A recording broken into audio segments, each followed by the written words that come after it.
안녕하세요. 오늘도 사연살롱을 찾아주셔서 감사합니다. 저는 한심하게 15년이나 시집살이를 하다가 열받아서 제대로 시댁을 뒤집어 놓고 이혼한 40대 여성입니다. 그리고 저는 평생 고칠 수 없던 병을 극적으로 고친 사람이기도 한데요. 그 병의 이름은 착한 아이 병이었어요. 저는 어릴 때부터 착하다는 말을 듣는 걸 너무 좋아했거든요. 집이 잘 사는 것도 아니고 얼굴이 예쁘지도 않았던 저는 머리도 나빠서 공부를 잘하지도 못했어요. 그러니까 한마디로 내세울 건 착한 것밖에는 없었는데요. 저는 그렇게라도 인정받고 싶었죠. 그리고 오랜 시간 그렇게 살아서인지 또 이기적으로 저만 생각하는 건 죽었다 깨어나도 못하겠었는데, 그렇게 저는 제 나이 40이 다 되어서도 제 팔자를 제가 꼬면서 그렇게 살았어요. 고약한 시어머니 시집살이를 견디며 겉으로 고맙다, 덕분이다, 동서밖에 없다, 언니밖에 없다, 이딴 말이 다 입에 발린 거짓말이라는 걸 알면서도 그런 말들이 듣기 싫지 않았는데, 나중에 이렇게 제가 제대로 뒤통수를 맞을 거라고는 생각도 하지 못했죠. 그리고 그때 제대로 현실 파악을 하게 됐는데요. 착한 건 어릴 때 보던 동화책처럼 복을 받는 게 아니라 세상 천지 제일 만만한 호구라는 걸 깨닫게 되었어요.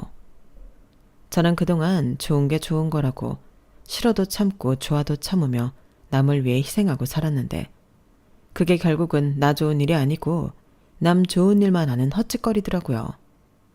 그래서 그동안 당하고 산 거 제 손으로 제대로 분풀이하고 이혼했는데요. 지금부터 그 사연을 저도 써보고 싶어 이렇게 사연을 신청하게 되었어요.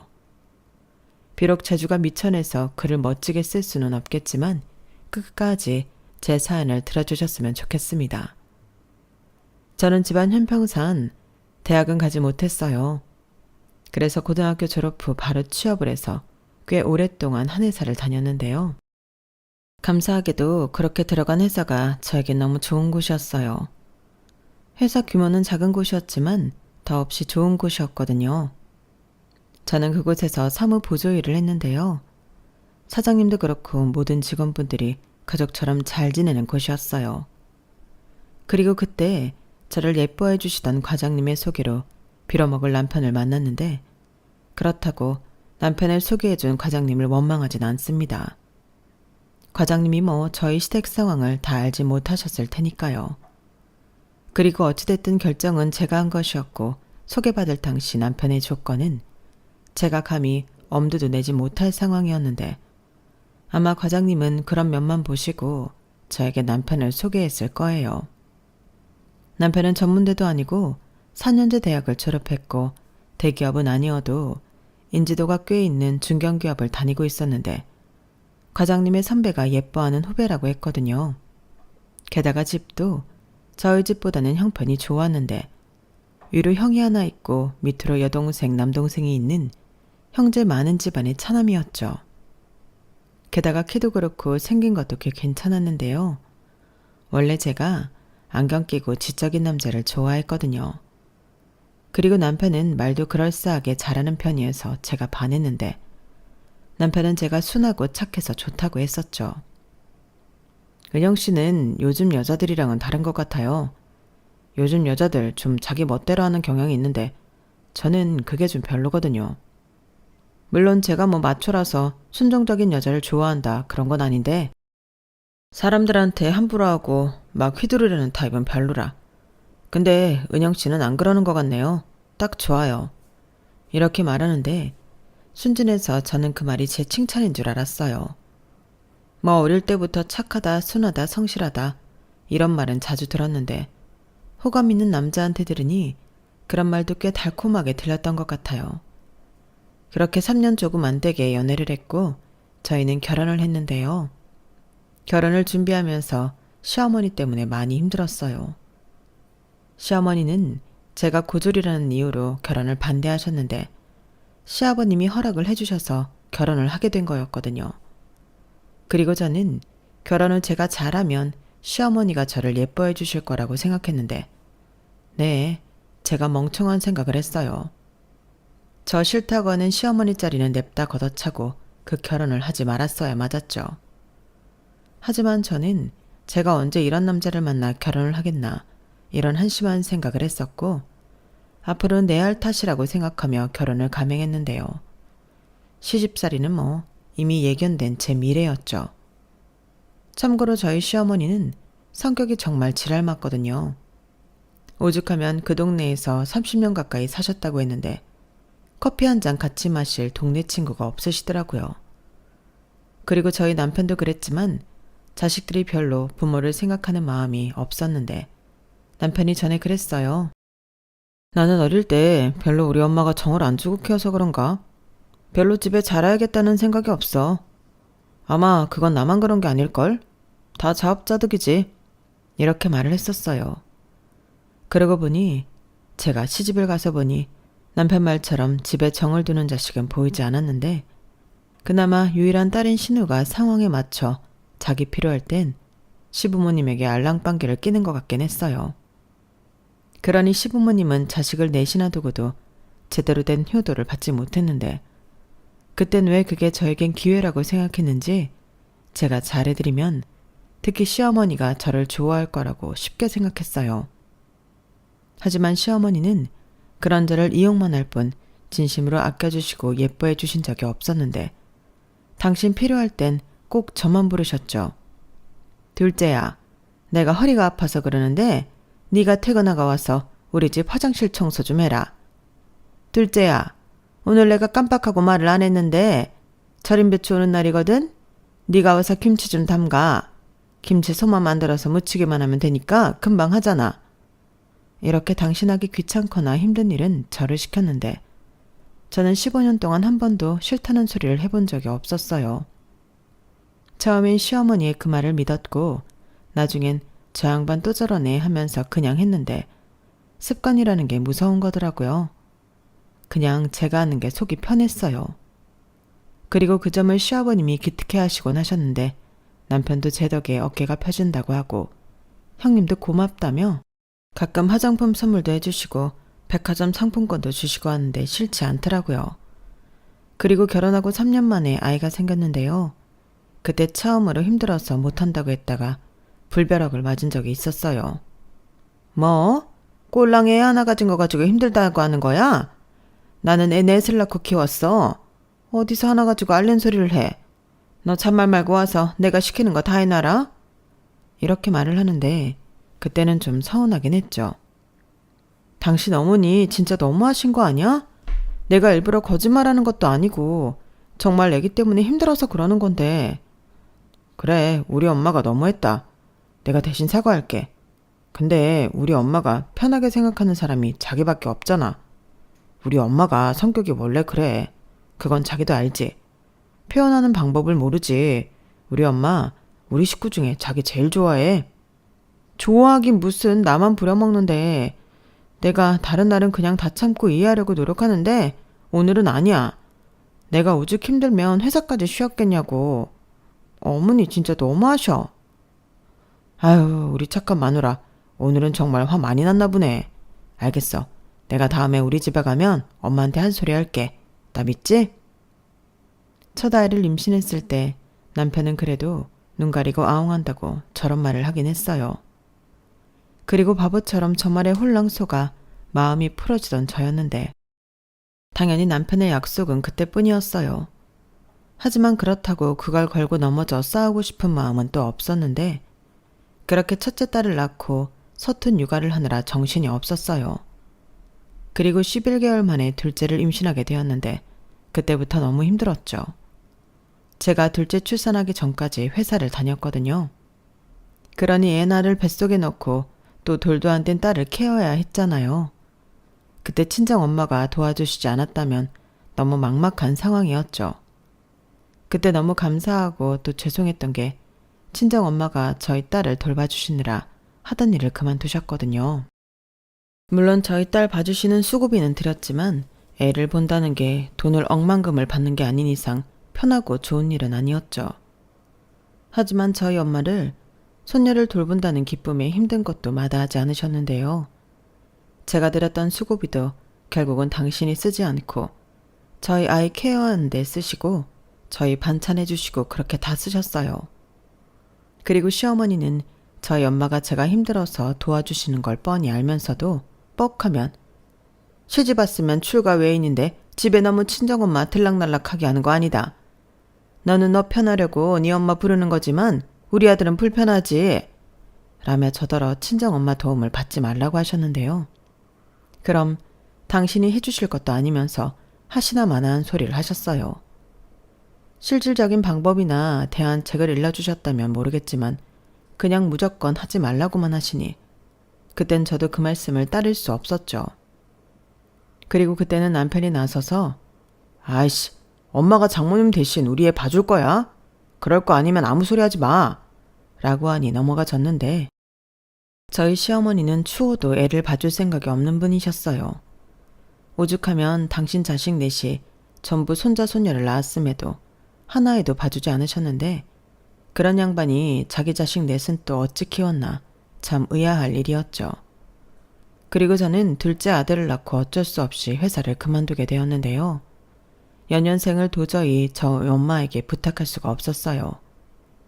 그리고 그때 남편도 이건 아닌 것 같다며 저에게 회사를 그만두라고 했는데 첫 직장이자 마지막 직장이었기에 회사를 나오던 날 저도 울고 사장님도 울고 온 직원이 다 눈물바다였네요. 애들 좀 키워놓고 복직해. 기다릴 테니까. 알겠지? 이렇게 사장님이 말만이라도 감사한 이야기도 해주셨는데 어찌 그러겠어요. 제 자리는 벌써 후임으로 어린 직원을 뽑은 상황이었고 저는 그날 이후 전업주부가 되었죠. 그리고 살림에 두 아이의 육아에 회사를 가지 않아도 정신없어 죽겠는데 시어머니는 옳다구나. 제가 회사를 그만두니 저를 무슨 5분 대기조쯤으로 아시는 것 같더군요. 예, 서연이 엄마야. 너 시장 가서 소 꼬리뼈 좀 사와서 푹 구워라. 날 추워지니 사골국 좀 먹자. 네? 어머니, 근데 제가 지금은 좀 어려운데요. 서연이가 독감에 걸렸어요. 뭐라고? 너는 엄마라는 애가 정신이 있어 없어? 집에서 하는 일이 애 보는 것밖에 없는데 독감에 걸리게 했다고? 아, 못 살아. 알았다. 괜히 우리 집에 와서 옮기지 말고 너는 집에 처박혀 있어. 왜 하필이면 지금 독감에 걸리고 지랄이야? 사골국 끓여놓고 걸리면 얼마나 좋아. 이렇듯 자기 구미에 맞춰 저를 부려드실 생각밖에 없었는데요. 그 밖에도 시댁의 대소사는 모두 제 담당이었어요. 직장을 다니지 않는 사람이 저밖에 없었거든요. 게다가 시어머니는 제가 편하다며 모든 일을 저에게 몰빵해 주셨고 그로 인해 다른 식구들은 제 덕을 보는 셈이었어요. 특히 저와 처지가 같은 며느리인 형님이 저에게 무척이나 고마워했는데요. 저희 형님은 학교 선생님이셨거든요.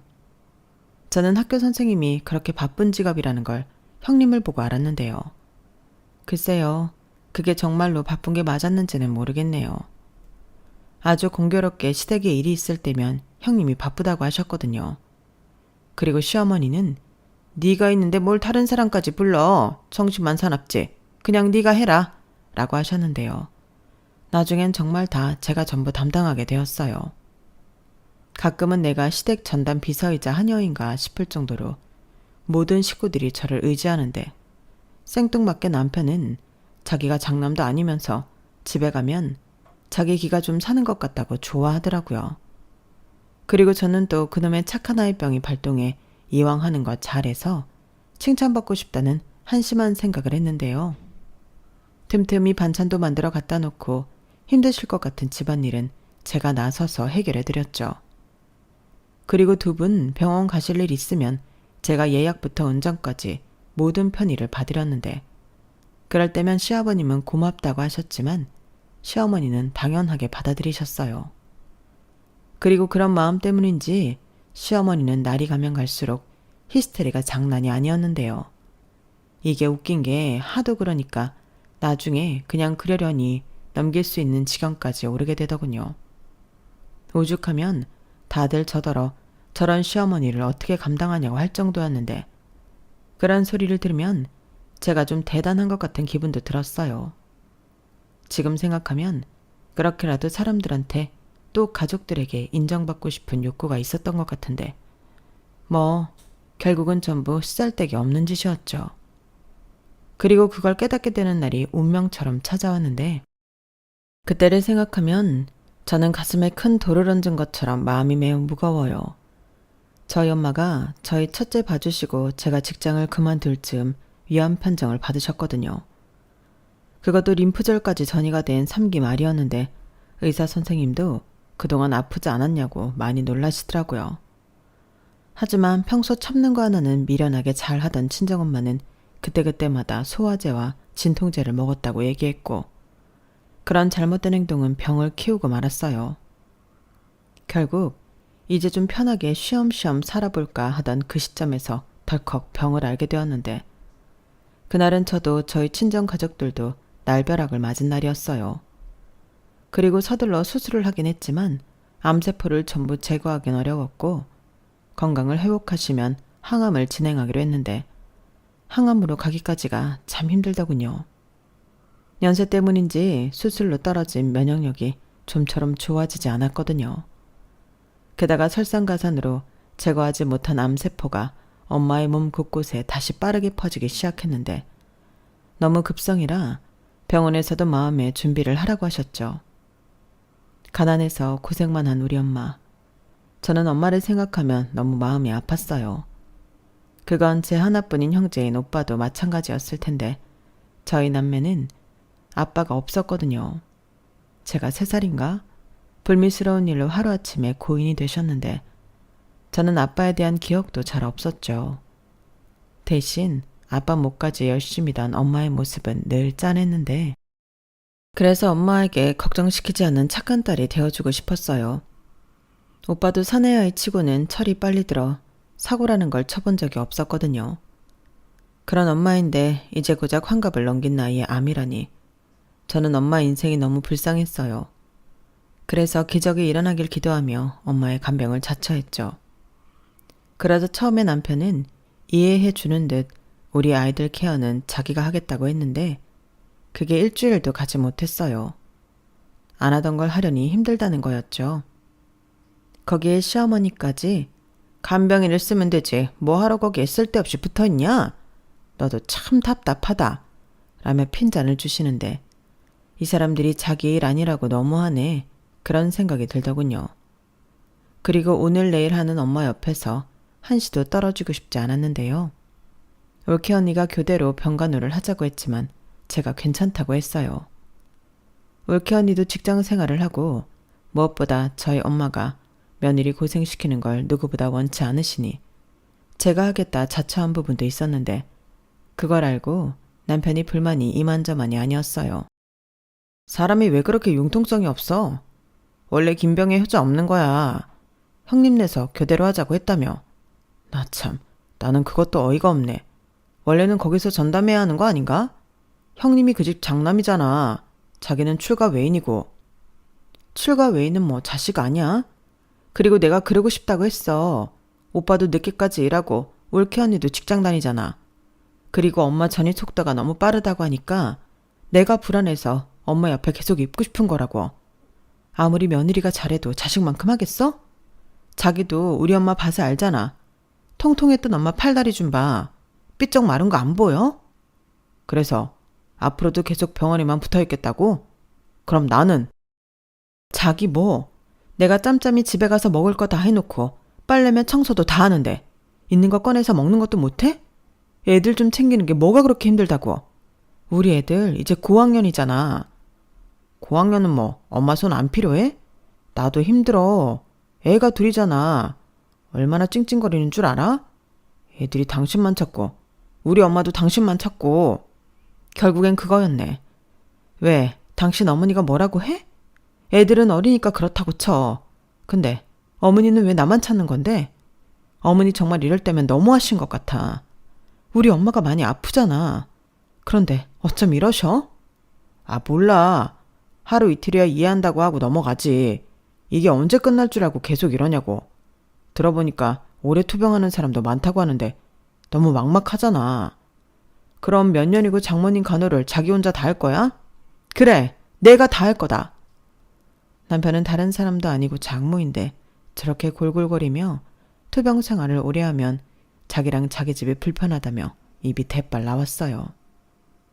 그러니 저는 그런 남편의 태도가 서운하지 않을 수가 없었는데요. 그러다 시어머니 생신날이 다가왔어요. 시어머니는 제가 병원에만 붙어 있으니 자기 생신상도 못 차려주는 안거 아니냐며 걸핏하면 저에게 전화를 걸어 닥달하고 시비를 거셨는데 나중에는 시어머니 이름만 핸드폰에 떠도 경기가 날 지경이더라고요. 그리고 저는 내심 이번에는 맏며느리인 형님이 나서주길 바라고 있었는데요.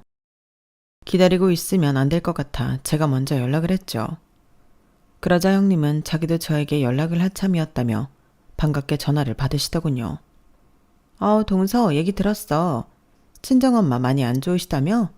어떡하냐? 그러게요. 솔직히 잘 모르겠어요. 수술을 했는데도 새로 전이도 많이 됐고 이젠 항암도 어렵다고 하는데 너무 무섭네요. 동서, 얘기만 들어도 너무 안쓰럽다. 그나저나 이번 우리 어머니 생신은 어쩌지? 동서 못 오는 거지? 네, 아무래도 힘들 것 같아요. 저희 엄마 오늘 내일 하시는데 제가 자리 비우는 것도 마음이 불편하고 이런 마음으로 어머니 생신상 봐드리는 것도 아닌 것 같고요.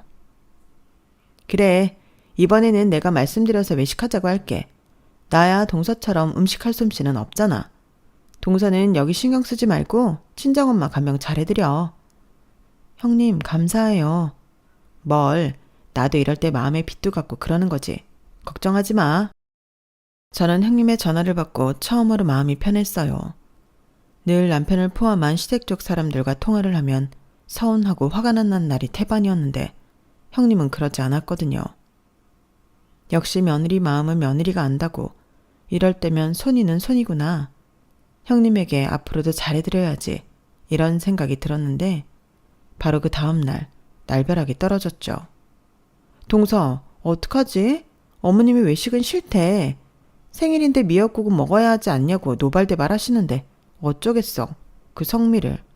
미안한데 동서가 어머니 생신상만 후딱 차려드리고 가라. 라며 형님이 말을 바꾸셨어요. 처음에는 저희 시어머니 성깔이 보통이 아니니 뜻대로 안 되셨나 했는데 나중에 돌아가는 꼬라지를 보니 형님이 그닥 적극적으로 하지도 않았던 모양이더라고요. 그러니까 그냥 하는 척만 하고 저에게 다시 넘긴 건데 그걸 알았을 때는 제 속에서 부글부글 용암이 끓었어요. 그리고 시어머니는 얘, 너 진짜 웃긴다. 그렇게 친정만 챙길 거면 뭐하러 시집을 왔어? 왜 내 아들만 생고생을 시키는데? 니네 오빠랑 옳게 있잖아. 지들이 힘들면 간병인이라도 붙여야지. 왜 너한테만 의지를 하는데? 염치도 없는 것들. 그래서 너 정말 내 생일도 쌩까려고 하는 거야? 네가 그랬다며. 이번 생일은 외식하라고. 네가 뭔데? 내 1년에 한 번 있는 생일을 외식하라고 하냐? 나 바깥 음식 조미료 덩어리라 싫어하는 거 몰라? 잠만 말고 그날은 빼.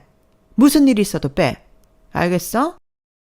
라며 선 넘는 말도 서슴없이 했는데 그놈의 생일이 뭐라고 사람을 이렇게 쥐잡듯 잡는 건지 저는 그제야 내가 이놈의 집구석의 종이었다는 걸 깨달았어요. 자기도 비슷한 연배이고 천년만년 건강할 거 아닌데 저렇게 저희 엄마와 제 마음을 이해도 못 해줄까 너무 화가 나더라고요. 게다가 조미료 덩어리라 외식은 싫다고 하셨던 시어머니는 제가 시집 오기 전엔 꼬박꼬박 생일이면 외식을 하셨다고 들었는데 그것도 기가 찼어요. 자기가 언제부터 집밥만 먹고 살았다고 저러나 어이가 없었죠. 그래서 머리 털라고 처음으로 나 몰라라 해봤어요. 어차피 내년에 또 내후년에 다시 올 생일인데 저는 지금 당장은 욕을 먹더라도 저희 엄마가 더 중요했거든요. 그리고 그럴 만한 이유가 있었던 게 하루가 다르게 응급 상황이 벌어졌고 그때부터는 오빠와 올케 언니도 만사를 제쳐두고 병원에 붙어 있었어요. 그땐 하도 정신이 없으니 핸드폰 진동도 확인을 못하는 일이 많았는데 한 번은 핸드폰을 보니 부재중 전화가 21통 찍혀 있더군요. 시어머니셨어요. 저는 혹시라도 무슨 일이 생겼나 놀라서 전화를 드렸는데 야, 네가 미쳤지? 어디 감히 시어머니 전화를 안 받아. 간이 배 밖에 나왔네. 왜? 시어머니 생신상도 나 몰라라 하는 김에 이젠 그냥 시댁도 나 몰라라 하기로 했냐? 라고 버럭 소리부터 지르셨어요. 저는 순간 별일이 없다는 걸 알아챘고 순전히 저한테 싫은 소리 하려고 21통 전화를 걸었다는 사실에 열이 받아 전에는 엄두도 내지 못했던 화를 시어머니에게 냈네요.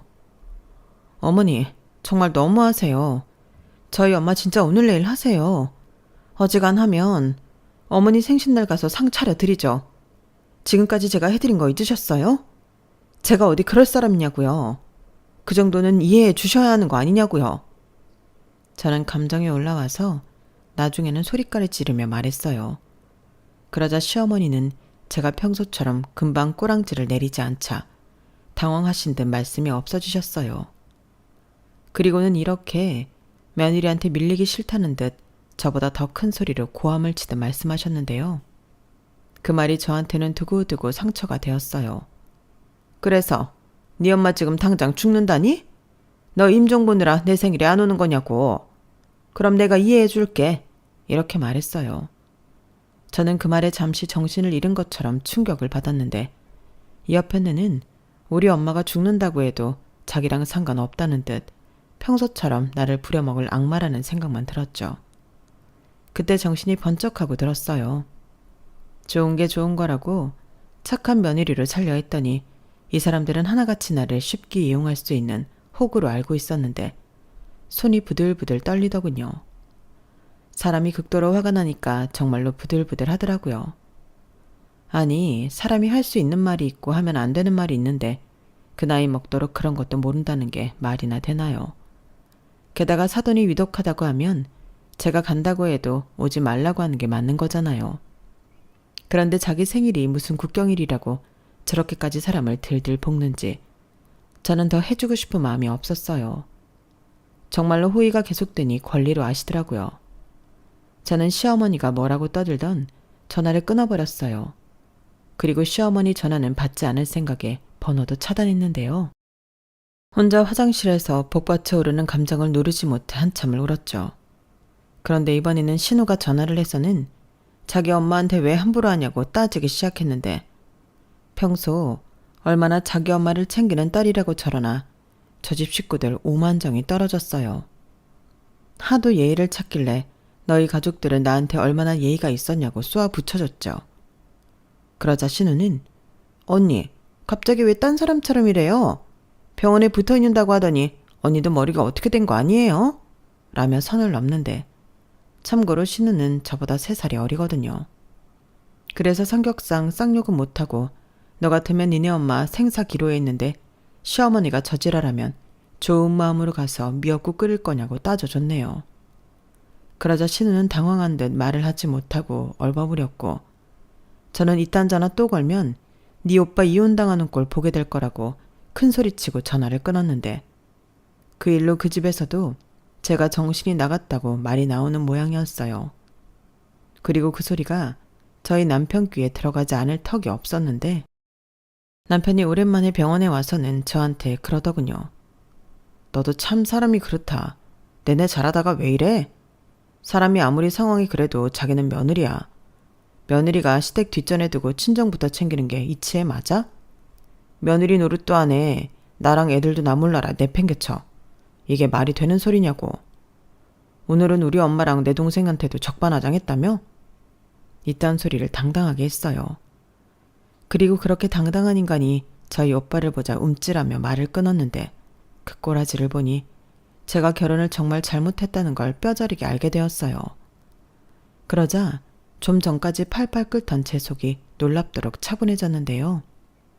이 인간은 그런 줄도 모르고 저희 오빠 눈치를 살피다 오빠가 시야에 없자 한층 작아진 목소리로 다시 지 하고 싶은 말만 떠들었어요. 오늘 내일 한다고 하지만 그게 벌써 며칠이야. 그런 소리는 그냥 병원에서 하는 소리야. 장모님 하루아침에 어떻게 되지 않는다고. 그냥 네 할 도리만 해. 나는 분명히 말했어. 며느리는 무슨 일이 있어도 시댁이 먼저야. 친정은 그 다음이라고. 마지막 경고다. 이렇게 지가 뭐라도 되는 듯 경고를 하고 씩씩거리며 병원을 나갔어요. 해서 저는 이제부터는 정신을 차려야겠다. 시일을 봐서 그동안 해준 거 다 보상받고 이혼할 생각을 품었는데요. 남편의 말이 생각하면 할수록 너무 괘씸했어요. 내가 누구 딸인데 지랑 결혼한 게 무슨 대수라고. 저희 친정엄마보다 자기 엄마를 챙겨야 한다고 떠드는 건지 도저히 그 말만큼은 돌려주고 싶더라고요. 그때 올케 언니 붙들고 난생 처음 하소연도 해봤어요. 그러자 올케 언니는 어떻게 그렇게 살았냐며 하고 싶으면 당장 이혼하라고, 자기가 도울 거 있으면 적극적으로 돕겠다고 했는데 그래서 시어머니 생신날 자리를 비우겠다고 얘기했어요. 그토록 식구들이 전부 노래하는 그 생일 미역국을 끓여주려고요. 물론 좋은 마음으로 하는 건 절대 아니었어요. 평생 이날이 생각나서 남은 인생 미역국은 쳐다도 보지 못하게 해줄 심상이었는데요. 그래서 시장에 나가서 급식실에서나 볼 법한 들통을 하나 샀죠. 그리고 정말 한 통 가득 미역국을 끓였는데요. 새벽부터 다용도실에서 끓였는데 왼종일 걸렸어요. 그러자 아침에 미역국 냄새에 남편이 흡족해하며 출근을 했고 저는 늦지 말고 시댁으로 오라고 생글생글 웃으며 남편 배웅을 했어요. 그게 제가 그돈 배웅하는 마지막 날이 될 거였거든요. 그리고 저는 제 짐을 최대한 싸서 엄마가 홀로 지내던 집에 가져다 놓았는데 하루가 정말 너무 바빴어요. 거기에 이혼 서류는 어디서 가져와 작성해야 하는지 몰라 법원을 가서 가져오기도 했는데 이윽고 형님이 알려준 저녁 시간에 맞춰 미역국이 든 들통을 가지고 시댁으로 향했죠. 그리고 제가 끓여온 미역국에 온 식구들이 놀랐는데요. 아직 놀라긴 일렀어요. 왜냐하면 저는 이걸 전부 그 집구석 거실바닥에 쏟아버릴 계획이었거든요. 그래서 저는 현관에서 신발도 벗지 않고 바로 들통을 엎어 있는 힘껏 미역국을 전부 쏟아냈어요.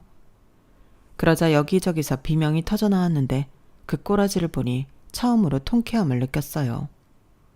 생각해보니 제가 이 집구석에서 이런 기분을 느껴본 건 처음이었어요. 그리고 시원하게 쏟아진 미역국을 흡족하게 보며 저는 말했는데요. 자, 그렇게 노래하던 미역국이에요. 이제 됐죠?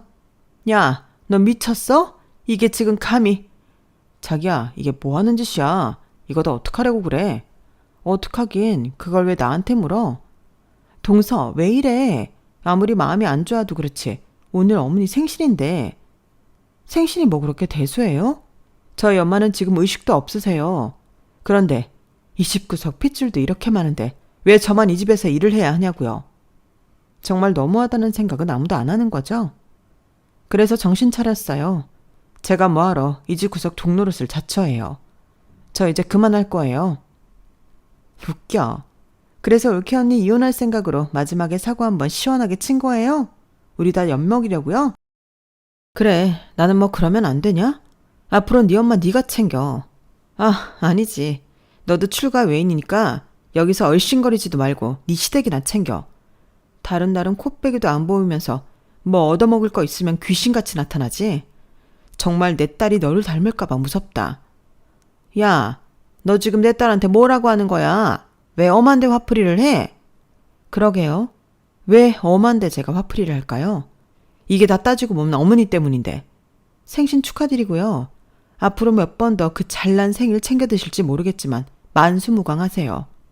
제 생각에 어머니 아프다고 옆에서 간병할 자식이나 며느리 있을까 싶어서요. 저는 이만 갈게요.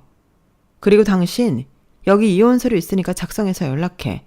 설마 나랑 더 살 생각 있는 거 아니지? 내 짐은 이미 벌써 뺐고 집은 부동산에 내놨으니까 그런 줄 알아. 뭐라고? 왜 이렇게 감정적이야? 우리 말로 시끄러워. 내가 오죽하면 이래.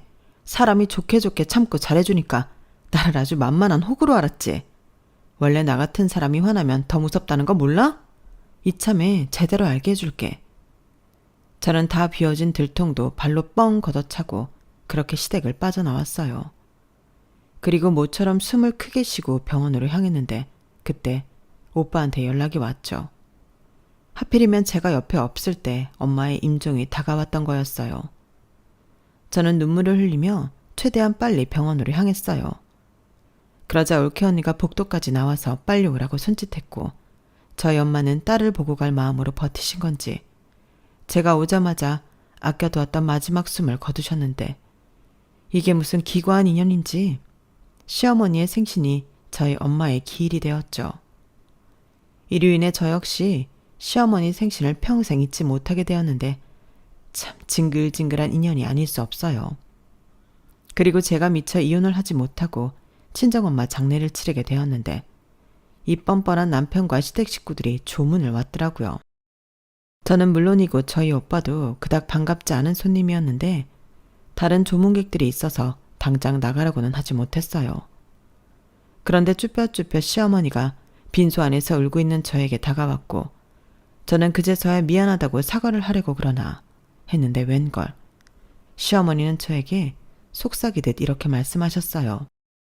예, 네 엄마 보험 들었니? 보험금이랑 유산이랑 제대로 정리해.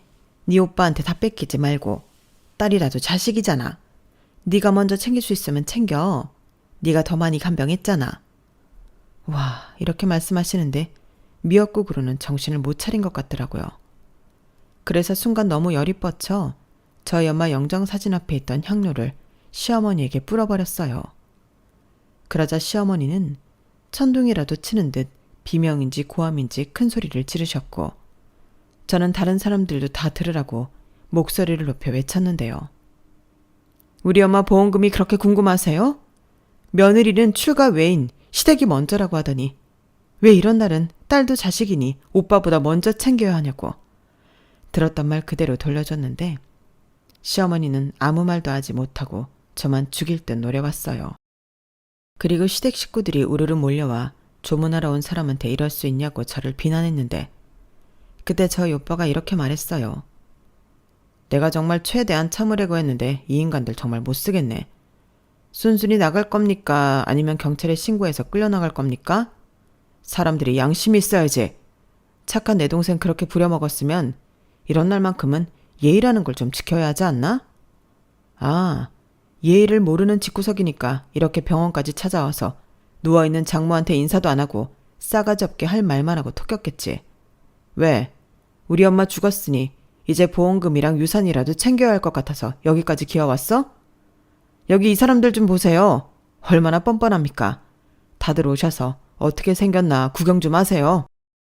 저희 오빠는 저희 남편한테 이보다 더한 개망신 당하고 싶지 않으면 네 식구들 데리고 1분 1초라도 빠르게 꺼지라고 했어요. 그러자 남편도 씩씩거리며 자기 식구들을 데리고 나갔는데 이번에는 무슨 심보인지 저희 엄마 보험금을 위자료로 주지 않으면 이혼하지 않겠다고 하더군요. 애들도 자기가 키울 거래요.